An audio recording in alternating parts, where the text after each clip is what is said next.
మంచి మార్గంలోనికి రావడానికి ఏం చేయాలి అని 18 పురాణాల వ్యవస్థను ఏర్పాటు చేసినాడు వేదవ్యాస భగవానుడు.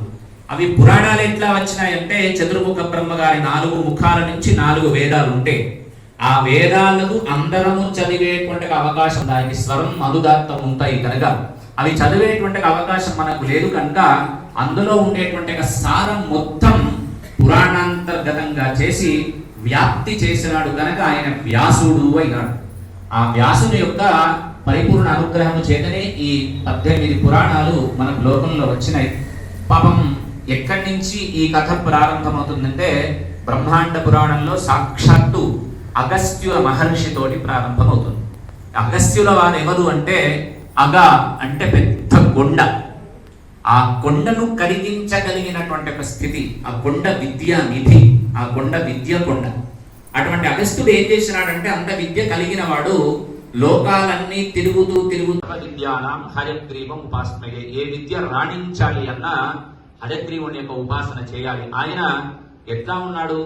జ్ఞానానందమయం దేవం నిర్మల స్ఫటికాకృతి, శాంతమైనటువంటి రూపంతో స్ఫటికము ఎంత తెలుపు ఉంటుందో అంత తెలుపు వర్ణాలతో 4 చేతులతో ఉద్భవించినాడు.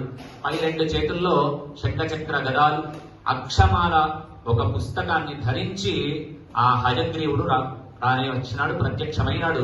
ఈ హయగ్రీవుడు సాక్షాత్తు శ్రీమన్నారాయణమూర్తిగా ముందు అవతరించగానే, అథోవాచ జగన్నాథ స్తుష్టోస్మి తపసా తపః వరం వరయ భద్రంతే భవిత భూసురోత్తమ, పాదాల మీద పడ్డాడు అగస్త్య భగవానుడు.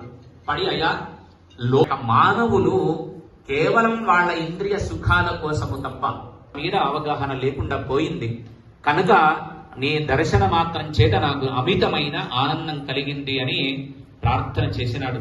ప్రార్థన చేయగానే, మహాత్ములు ఎవరి కోసం తపస్సు చేస్తారు? మనం ఇంట్లో ఒక దేవతార్చనో, ఒక వ్రతమో, ఒక యజ్ఞమో చేసుకుంటే మనం ఏం కోరుకుంటామంటే, మన వాళ్ళకి మనకి యోగము, క్షేమము, ఆరోగ్యము, ధనము, సంపద, కళ్యాణము, ఇల్లు, వాహనము, ఇంకా ఇంకా ఇంకా ఇంకా ఇంకా వెంట్రుకలు ఎన్ని ఉన్నాయో అన్ని కోరికలు.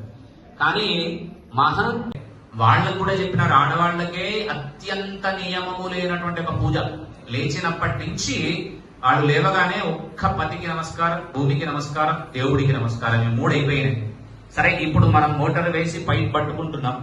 కానీ వెనకటి కాలంలో చీపురు పట్టి ఊడ్చేది. మనం ముందు చేసే భూమి పూజ ఒక కలశం పెట్టుకొని ఇంట్లో చేస్తాడు పతి. అది ఇక్కడ ఇల్లు ఊడ్చుకున్నతోటి ప్రారంభమవుతుంది. చెత్తంతా పోయింది, నీళ్లతో కళ్ళాపు జల్తాం. అది ఇప్పుడు వట్టి నీళ్లు వస్తున్నాం, వెనకట గోమయంతో పోసేది. అది పవిత్రత కలిగింది. దానితో అలుకు చల్లి ముగ్గులు వేసి గృహలక్ష్మిగా మొట్టమొదటి ప్రధాన ద్వారం మీద ఉండే లక్ష్మిని ఆరాధన చేస్తుంది, స్నానం చెయ్యకుండా. ఆ ఆరాధన కేవలం ఆడవాళ్ళకి చెందుతుంది.